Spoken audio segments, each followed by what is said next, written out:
خواتین کے اچھے ہونے کا اندازہ ان کی اولاد کی تربیت سے لگاؤ۔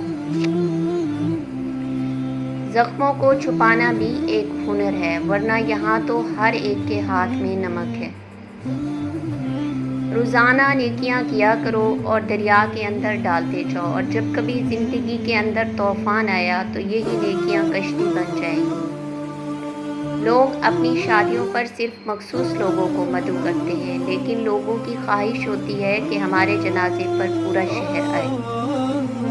جس نے پریشانی کے اندر اپنی پریشانی کو سجدے میں رکھ دیا، وہ فقیر بھی بہت دور نکل گیا۔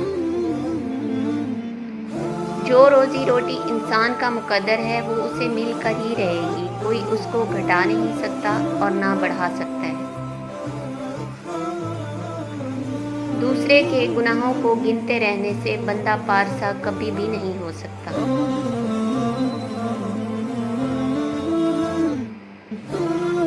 ایک بہت بڑی تعداد ایسے لوگوں کی بھی موجود ہے جن کو سب کچھ سمجھ آتا ہے، بس کسی کے احساس کی سمجھ نہیں آتی۔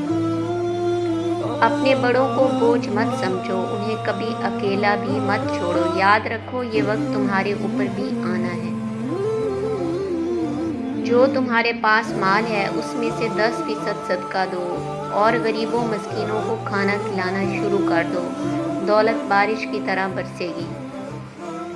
تمہارا اللہ پاک کی رضا میں راضی رہنا رب کریم کا تم پر راضی ہونے کا اشارہ ہے۔ اگر آپ کو یہ میری ویڈیو اچھی لگی ہو تو کمنٹ کر کے لازمی بتائیے گا، اور میرے چینل کو سبسکرائب کر کے میری ویڈیو کو شیئر ضرور کیجیے گا۔ جزاک اللہ۔